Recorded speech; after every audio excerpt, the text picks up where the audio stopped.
Alison, are you there?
Welcome everybody to the webinar on FFSC version 6. We are happy to have some great speakers today here. Bureau Veritas is, we're just happy to team up with FSSC so we can get all the knowledge we can get out to all of you. So real quick before we start with our speakers and introductions, I just want to go over a little bit of how great BV is and go from there. So we were established in 1828. So here in the next few years, we're going to be 200 years old. So we're really excited to have that milestone here at BV. Our turnover is 4.2 billion euros. So we take pride in that. And over 400,000 customers worldwide. We also have 140 countries with offices. We also have 14 offices and laboratories and over 80,000 employees.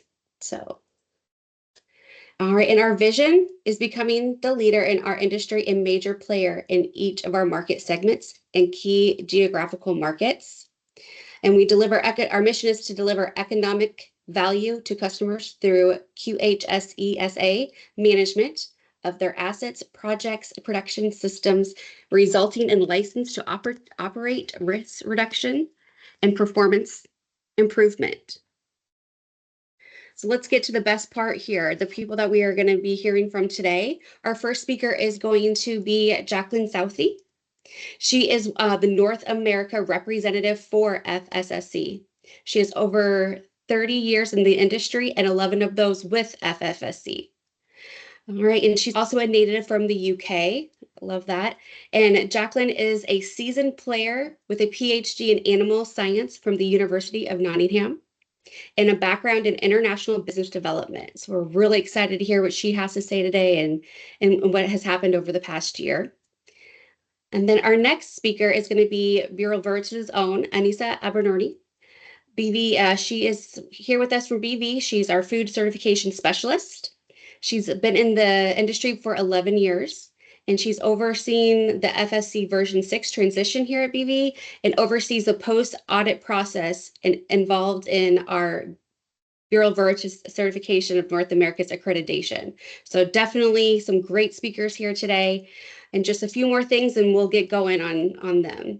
I do have some housekeeping things I want to go over real quick. Our organizers will keep the microphones and cameras off during the webinar. Any questions, please use the Q&A box. No question is stupid, so please utilize that and we'll get all of your questions answered. In case if we don't get them answered, you will be receiving an email afterwards of a follow-up to make sure that that does get answered because that's very important to us. And also, this webinar is going to be recorded and the recording and slides will be shared with all of our participants after the webinar via email. So without any further ado, we're going to go ahead with Ms. Jacqueline. Thank you very much. And thank you very much, Alison, for this opportunity to speak to you. So if I'm going to see if I can share my screen with you before, and let's go from the beginning. All right, so hopefully you can see my screen there. And I'm delighted here to talk about FSSC 22000. It's one of the things that I do best after, as Alison said, 11 years with FSSC. I'm here in the US. My accent. I'm sorry, Jacqueline. Sorry. Jacqueline, we do not see your screen. You don't see them? No. No, we don't. Oh, I can see them. So let me just. Yeah, no, take your time. Oh no, let's see. I thought we got that sorted. So let's see if we can. Let's see if we can do that. All right, can you see it yet? Yes, but it's not in the slideshow. All right, so we're making progress then. All right, can you see that now? All right, so very good, excellent. So let's talk about FSSC 22000. So sorry about that. So as Alison explained, I'm the North American representative for FSSC 22000, and I'm here to sort of help our partners such as BV and our certified organizations get the most of their certification program. And FSSC is owned by the foundation FSSC. It's based in the Netherlands, and it's a non-profit organization that the mission is to create a better, the vision is to create a better world, and the mission is to do so by making ISO management systems accessible to industry. So we are an ISO-based program, and this is our corporate house, if you like. It's our branded house, and we believe that we can achieve our goals through these foundational pillars. We have our fundamental scheme, FSSC 22000, which we're going to focus on today, and our new scheme, FSSC 24000, that you may have heard of. And we'll talk a little bit about that in how FSSC 24000 is contributing to help in meeting our goals of creating a better world. We're also supported by our assurance programs. Our integrity program is very important for our certification, that our companies can rely on it and their customers can be assured of the quality of the food safety management of their supply chain through FSSC certification. We have a complex integrity program which we work through with our certification bodies and our partners such as BV. We have an accredited certification program, and we have a number of compliance activities which we focus a lot of our activities on.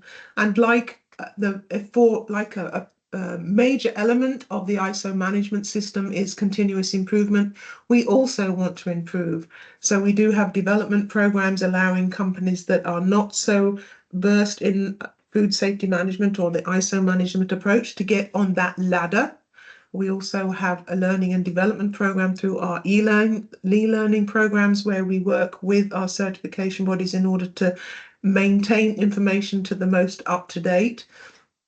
And as part of our improvement is the subject of our topic today, the update to version 6.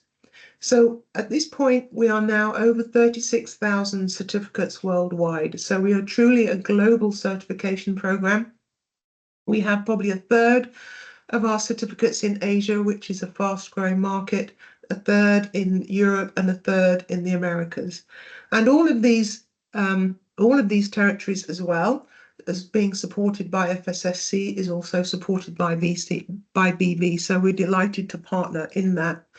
And like myself here in North America, we also have market development global team. So we do have boots on the ground throughout our territories. And if you are operating or if you have facilities outside of the US, then there will be a market representative that can help you in achieving your goals. So again, not only providing information, but feeding information back.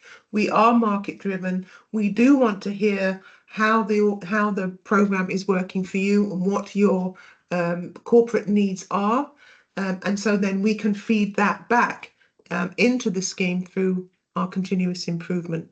So these are my colleagues all over the world. It's a great team, delighted to be part of them, and we learn from each other constantly and feedback.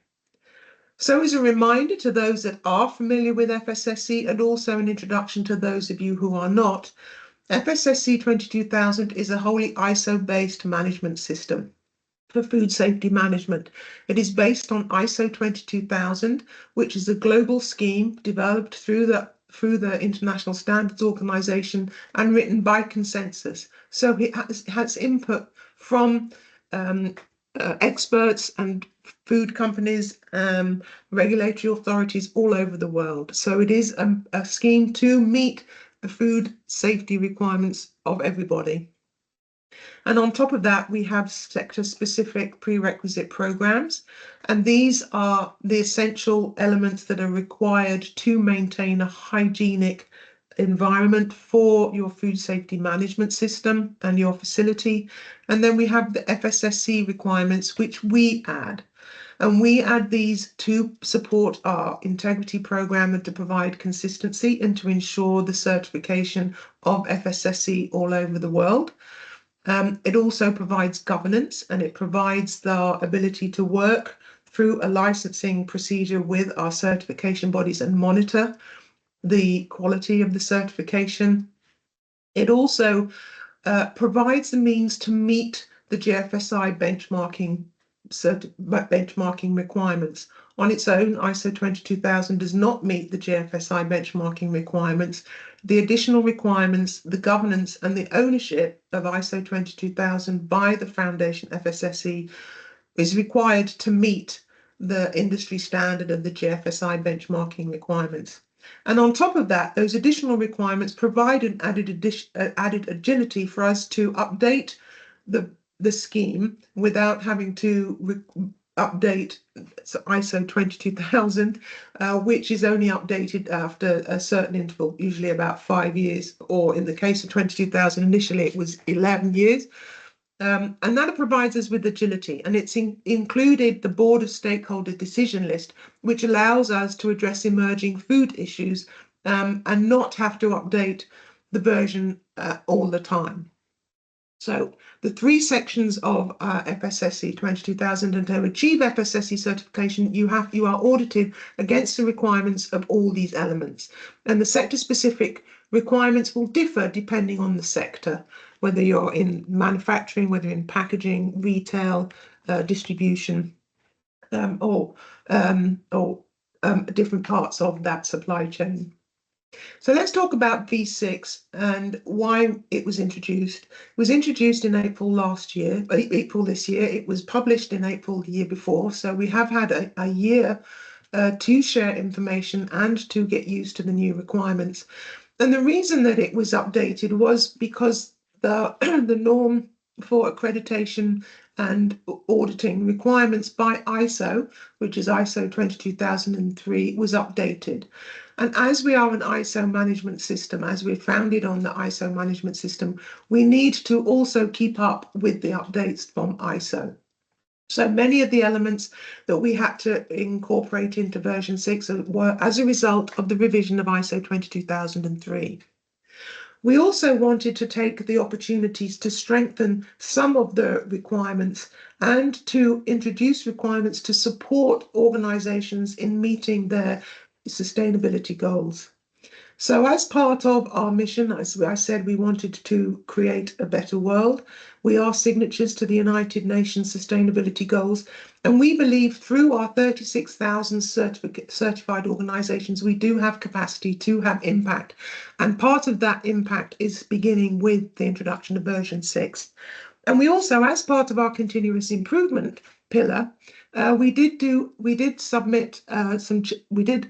offer an opportunity for companies to contribute through a survey. And we do, as I said, we are market driven. We do want to hear from our certified organizations. And part of that were responses to that survey and to changes and amendments requested by our certified organizations and from our own side to improve the standard. So here are just some of the key highlights of version 6. One of the major things that was introduced, which was fairly novel, was the introduction of a food loss and waste requirement. And this we see as representing a silo breaking approach towards helping companies achieve the sustainability goals. So this is very new as a food safety requirement, but we do believe that without food security, we don't have food safety. And in order to maintain food security, we really do have to examine the loss of food throughout the supply chain, particularly in the Western world. We also wanted to incorporate quality control parameters, which was as a result partly of our insight into the importance of quality to safety and how there is a very fine line between quality elements and safety, and the need for some clarification on the monitoring of food safety and quality culture. This doesn't change our opinion that ISO 22000 itself does provide a lot of those elements that are needed to achieve a positive food safety culture, but it just provided a means for auditors to audit that element of food safety management. We've introduced some enhanced measures to aid certificate authenticity, An FSSC 22,000 certificate is a very much sought after commodity, and in order to cut down on fraud in issuing fraudulent certificates, we do have introduced the need for a QR code to really secure the certificate. So when you're presented, or when presented by a customer FSSC certificate, you can check that it is a genuine FSSC 22,000 certificate. And due to demand, we've also extended our scope to include trading and brokering. So that's also a new addition to FSSC in version 6. So just to having an impact, as I said, one part of the elements that we wanted to have an impact was to reduce food loss and waste. And while we believe that many companies that are already running FSSC 22,000 as a food safety management system or any ISO management system, you are operating at an optimum efficiency. So I'm sure you are already minimizing food loss and waste, but perhaps not monitoring it. And we believe that by monitoring it and really focus on it, you can find opportunities to improve. And there's something like 40% of food is lost in the supply chain, that we believe that if we can bring it back, it's going to be a benefit for ourselves currently, for economics, for climate change, and for sustainability in general. So this is an example of how we hope to have an impact, and also to help companies achieve their sustainability goals. And just real quick, as part of that, we believe that 24,000 is also part of this. So 24,000 is our new scheme. It's a social management scheme. Like 22,000, it is ISO aligned. So this integrates with many of the other ISO management systems that you may already be running. It will also align with FSSC 22,000. Like 22,000, it's a voluntary certification scheme, but the whole goal is to introduce fair and safe working conditions, and for companies to meet their sustainability reporting obligations. And again, we hope that by introducing it, by starting with our 36,000 certified organizations, that we can create impact. But it's not just limited to food companies. 24,000 is applicable across the board to all organizations, not just food companies, but all consumer goods organizations and manufacturers. But it is all part of the foundation's goal to have impact and to create a better world. It's on the same structure as ISO 22,000, with the PAS 24,000 as the ISO management approach. And with the additional requirements for governance, and that we hope that this is going to help companies achieve their sustainability goals and meet some of the requirements of the legislation coming in, both from Canada, from the US, and also from the European Union. And like we've seen with ISO 22,000, a lot of the laws and the global laws do mimic the ISO approach, and often you'll see a lot of common language. So again, the benefit of ISO 22,000 with the ISO framework, the impact on sustainability, the integration of the different management systems, all contributes, we hope, to our goals. So let's just come back to version 6 before I hand over to Anissa. And just a summary that we will be talking about is that not only did we introduce some of those new requirements, but as part of our our need for continuous improvement, we also added some specifications to some of the existing requirements. So I do want to alert you all to those. So these are not new requirements, but you will find that there's more specific detail and perhaps a few more obligations that you need to meet. And these include the requirement on the management of allergens, environmental monitoring. There's some more specific requirements to pay attention to, hazard control, and controls for cross-contamination. There's a little bit more specificity and requirements introduced, and some elements for transport, storage and warehousing, and tanker cleaning, and so on. So these are not new requirements, but there are some updates and some strengthening. So you could say that there was some additional requirements added to those. And then the new requirements are, as we mentioned already, include a requirement for food safety and quality culture, to monitor that.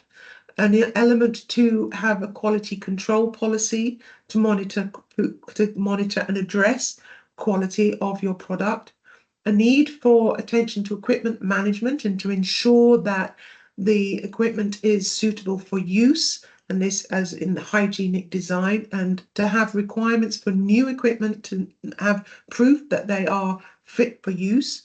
The food loss and waste requirements for the need for a policy to monitor and measure food loss and waste, and also communication requirements to feed back to your certification body in case of a severe situation, or if your food safety management system was compromised in any way. And I want to take this opportunity to send my thoughts out to anybody who's currently being affected by the floods and tornadoes in the US. I'm very aware of that, having friends and family in that path.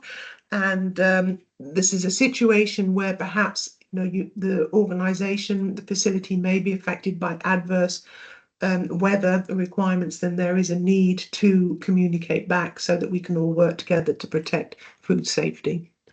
So we are monitoring the non-conformities, and we do believe that as we monitor these non-conformities, that these would help organizations as they start to look at upgrading to version 6.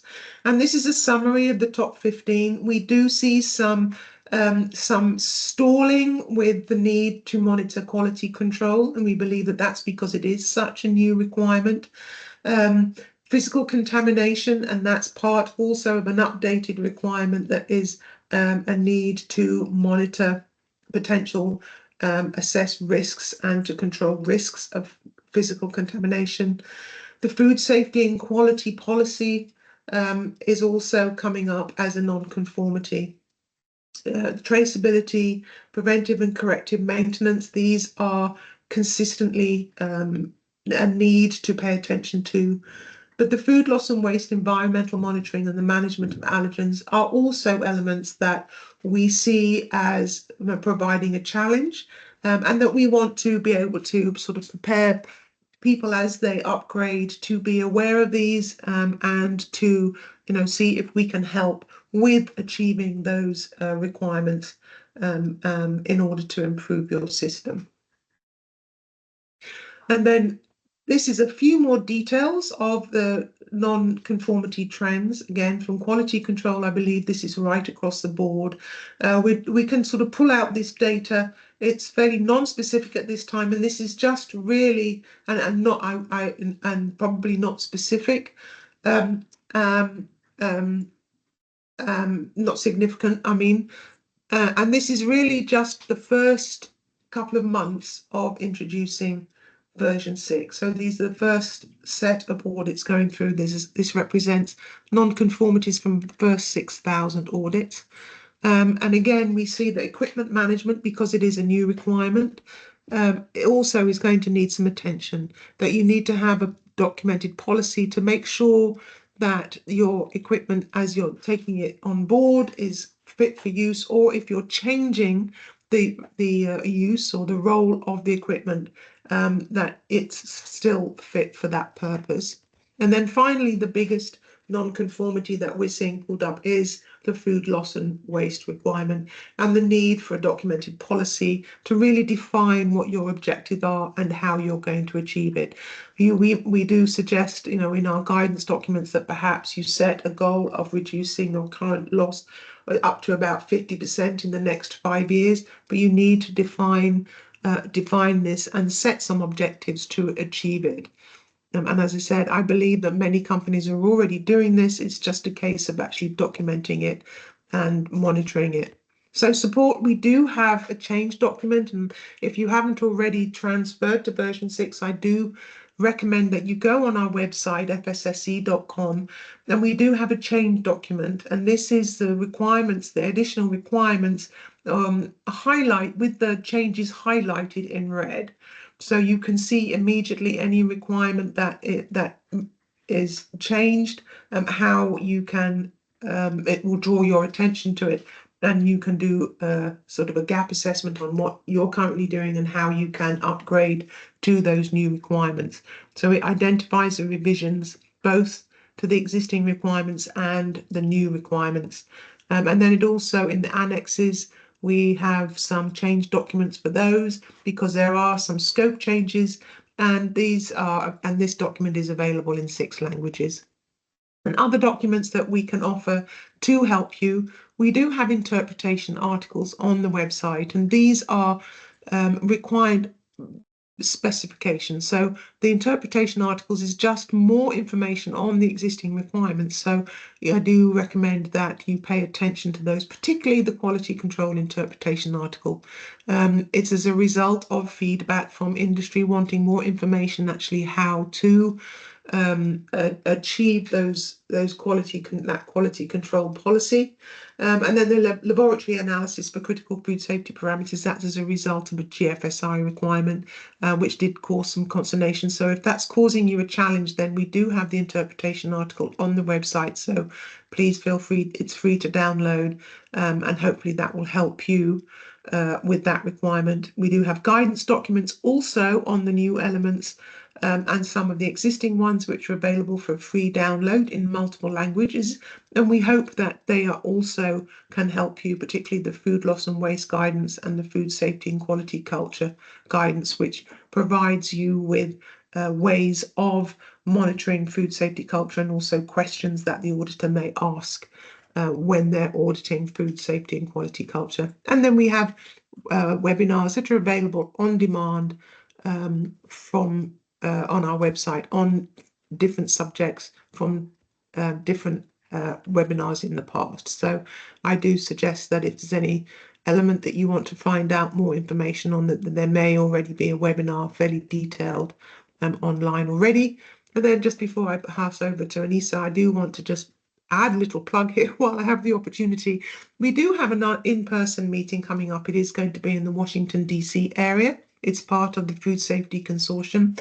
We're going to have an afternoon talking about the learnings of version 6, and also introducing FSSC 24000 in more detail and how it may benefit you to know more about FSSC 24000, and then some case studies and some benefits of certification with the returning investment from transport and storage sector, which has been in the news quite a lot recently. So it's an afternoon session if you are in the area in DC, or if you have any colleagues in DC that are available that would like to join us, then please direct message me, and then I can probably make arrangements to meet you there and provide access to get you into that session.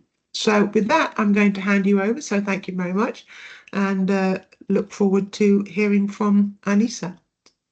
I'm going to stop sharing. Thank you, Jacqueline. I will just share my screen.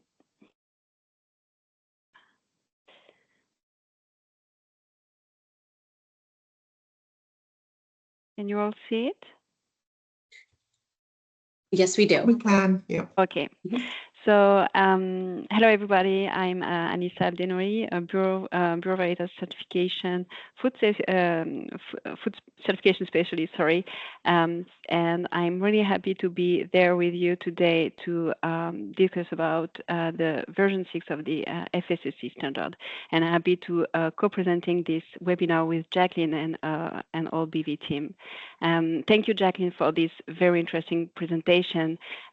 You addressed almost all the information that we wanted to share with everybody, and with my part, I will just add some important information and also some feedbacks from our CB. First of all, I would like to take time to remind to everybody the upgrade process. So everyone know that the version 6 started in April 1st of this year, and that we have 1 year for this transition, as Jacqueline said. Just a reminder that all certificate in version 5.1, so the previous version, will be suspended on April 1st of 2025. So it's very important to have your audit done by this date. And most important, you have to do your audit in time in order to receive your version 6 certificate before April 1st. So this is very important, and just want to share with you this information, and you may want to make sure that your audit is scheduled on time to not have a gap in your certification. Of course, your certification body is there for you to help you and give you some information on the schedule. And if you have any question, I would just recommend you to contact your scheduling team of your certification body. But yeah, this is a very important information to avoid any gap in your certification. So another information that I wanted to share with you today is about audit duration. So with the new version, we had some change in durations, and I know that we received some questions from clients on this duration, and especially about the audit preparation and report time. So we received some questions of why we have these 10 hours added to our contract each year. So this is a requirement in FSSC, and it's due to the additional requirements and change we had on ISO 22003 and also GFSI requirements. So this is a mandatory additional time that we need to have to give time to your auditor to prepare the audit and also to do the report.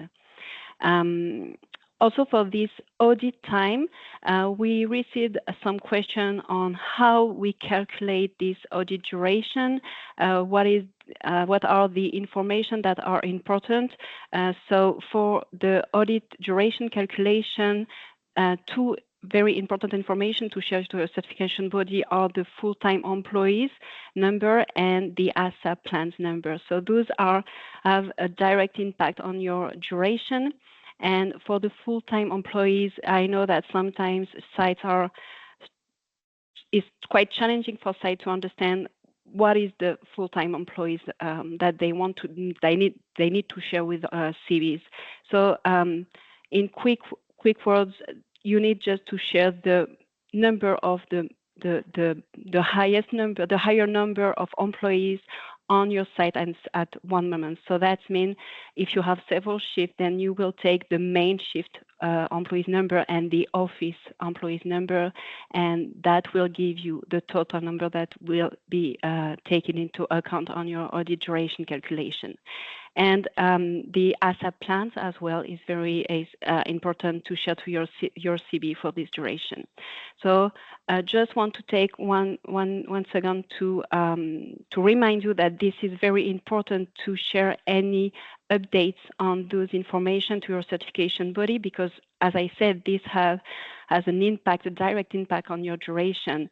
And this is reviewed by your auditor during the audit. And if there is any change that was not shared with your CB, that can lead to an issue with the audit duration, and that can lead to a follow-up audit needed to meet the duration required for your audit. So this is very important, and I would like to remind this to everybody. So from our CB perspective, since the beginning of the version 6 audits, this is here the ANSI trend that we observed. So most of the ANSIs were raised against the ISO TS 22003 and 2, sorry, not 3. I need to correct this, which is the prerequisite program requirements, which is specific to your industry. And then similar number between ISO 22000 and FSSC additional requirements. And within the new requirements of version 6, this is our top 3 non-conformance raised. The first one is against food loss and waste, then food safety and quality culture, and then the quality control. So some words quickly. I will not talk about the food loss and waste during a long time, but just to remind that the food loss and waste is the goal is to incorporate the sustainability and companies' policies to align with global effort to reduce food loss and waste. The FSSC guidance document that Jacqueline talked about just before me proposed a three-step process, which is very interesting to implement this section. So the first step is the target. Where are we today and where we want to go? So you may want to define objectives and the time frame for each. Then the measure. How are we going to follow it? You need to define monitoring procedure and evaluate the result. And then act. What should I do now? Whether or not the target has been reached, determine your next action for your improvement. So I will not talk about this more than that, but just want to tell you that we will have a training in November at Bureau Veritas, a 2-day training. And during this training, we will address every single part of the FSSC standard, including those new requirements. So if you need any training on this, if you have new employees that need to be trained, or also if you just started the process of the implementation of the FSSC standard in your facility, then this is time to register to our training in November 6th and 7th. Next, food safety and quality culture. So as I said, this is within the top 3 of our NC trend. This is not something very new because it was audited in the past in previous version, but it was part of the ISO 22000 under clause 5.1. But with this version 6, FSSC added a specific requirements for food safety and quality culture to meet the requirements of GFSI. And this is very useful both for sites and also for auditors, because now it's clearly detailed what is expected for site to implement to meet these requirements in food safety and quality culture. The main issue that we observed in this section is an issue with the documentation. These parts need to be documented. Any action need to be documented, and this will be reviewed by your auditor during each audit. So this is the main issue that we observed for food safety and quality culture. And the last one of our top 3 NCs is about quality control. This is a big change for a food safety standard. The line between food safety and quality is thin sometimes, and by adding this in the requirements, FSSC want to highlight the importance of those quality control, specifically those that may have an impact on food safety. In the previous version, it was possible to be audited against ISO 9001 at the same time of the FSSC audit. It was called FSSC quality. This is not the case anymore. It was an option. It was optional. And this is not the case anymore. But now, this is not an option. Every certified site has to implement these quality control requirements in their facility.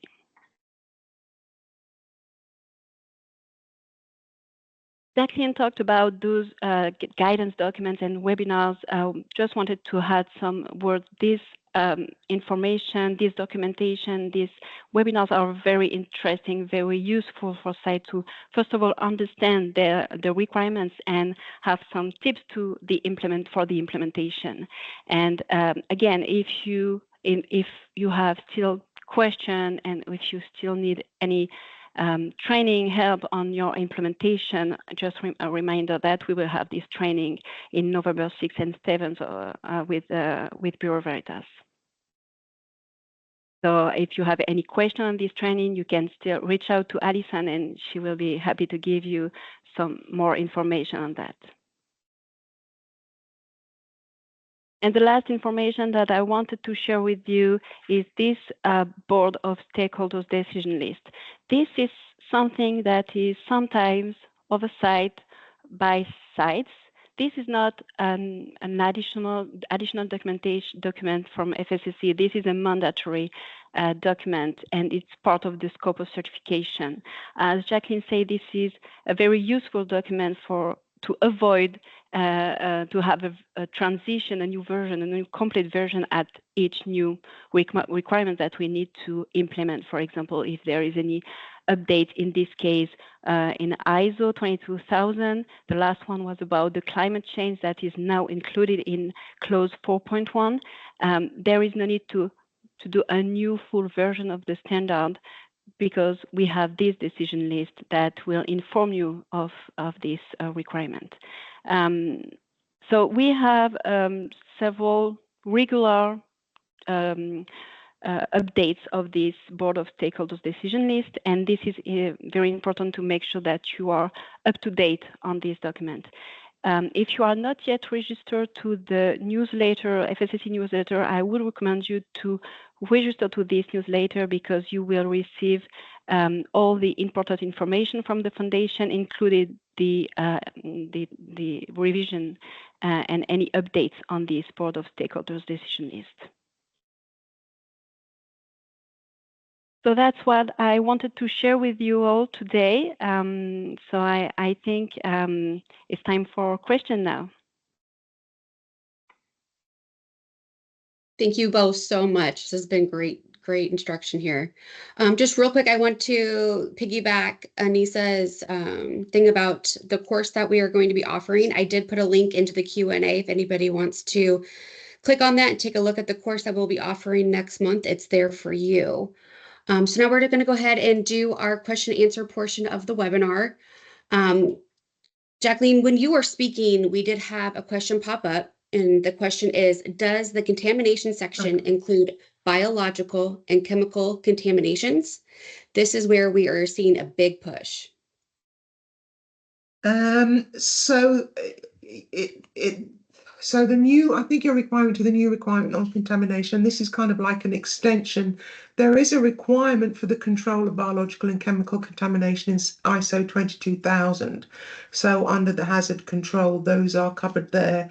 The new requirement for contamination is really targeted at physical contamination and sort of monitoring foreign body and having a foreign body detection. And if you don't have it, you have to rationalize why.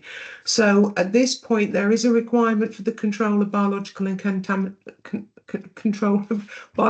chemical contamination, and that's already in ISO 22000 under operation under category 8. Requirement 8 and the hazard control.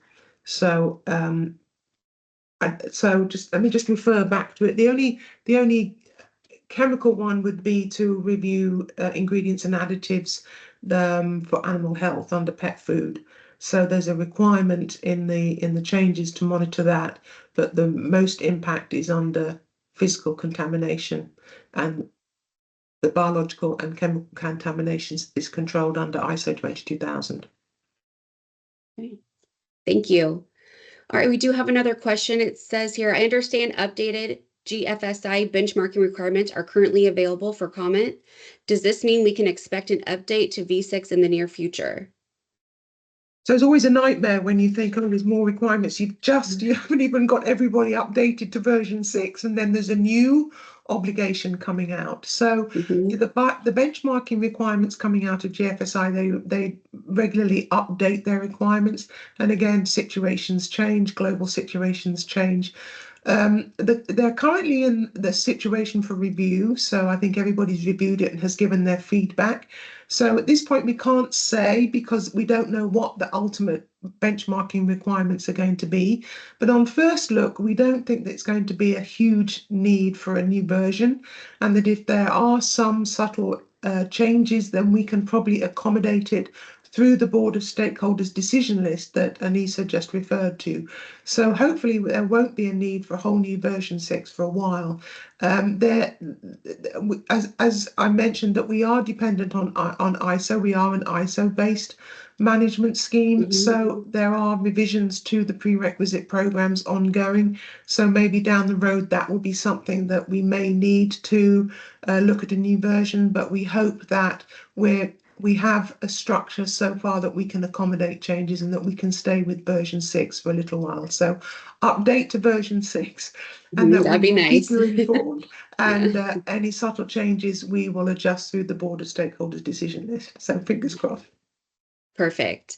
And then also the next question here is, what is the difference between the ISO 22000 and the FSC or FCC 22000 certification?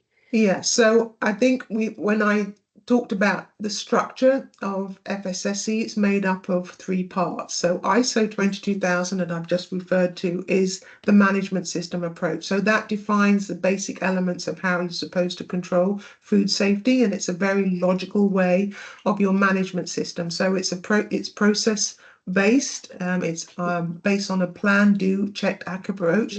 Very similar in the same structure that ISO 9000 would be, that Anissa mentioned, 14,000 for environmental management, 45,000 for health and safety. So if you're running any of those programs, you'll be familiar with the structure of the ISO management system. ISO 22000 also details your hazard analysis, your control, and your continuous improvement. So your review, your monitoring, and your review. FSSC defines the need for the prerequisite programs. So it defines the specific prerequisite programs that you have to do, which ISO 22000 doesn't. And FSSC also adds the additional requirements for ownership, for working with the CBs, for having an integrity program, for adding some additional elements that are required by GFSA benchmarking. We just mentioned that. So as they add their elements, you can't overnight update the ISO 22000 because it is written on a global scale. The FSSC adds those additional elements. So the difference between 22000 is the additional requirements which provide the additional elements for benchmarking and consistency of certification. So there's some added elements. Right. Okay, great. Thank you. And maybe Anissa, you can touch base on this here. Do you have to be certified with the FSSC 22000 to get the FSSC 24000 certification? So you're asking if we have to be certified in 22,000 to be certified in 24,000, correct? Yes. No. Okay. So yes. no, this is not needed. You can be certified only in FSSC 24,000. This is a different certification. And as Jacqueline mentioned, this is not only for food industry. This is more large than that. So yeah, no, you can definitively be certified only for FSSC for 24,000. Wonderful. All right. Does anybody else have any other questions for us? Do the two of you want to piggyback on any of this, or?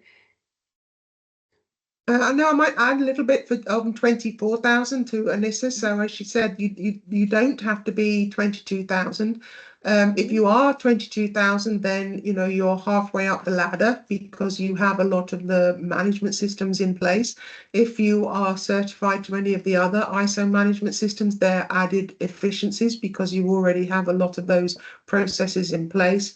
But ISO 24,000 is open to all manufacturing industries, all consumer goods, textiles manufacturers, and it is going to be a management system that will be very useful as the due diligence requirements start coming into play for social obligations. So it's probably worth looking at, regardless of whether you're a food company or not. So.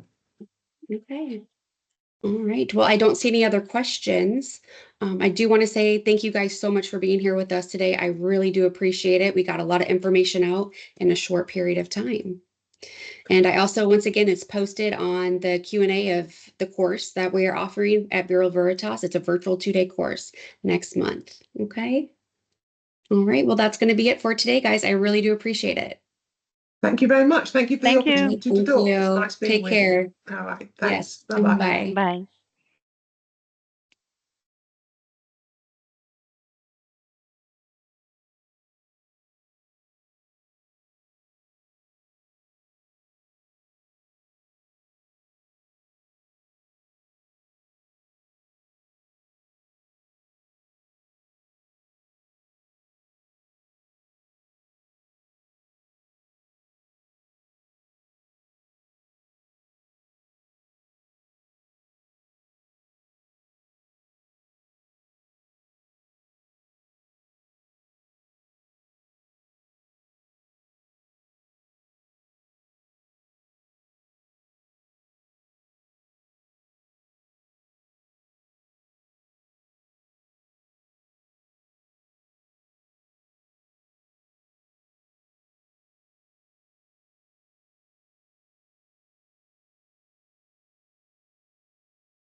Like, why is it doing this?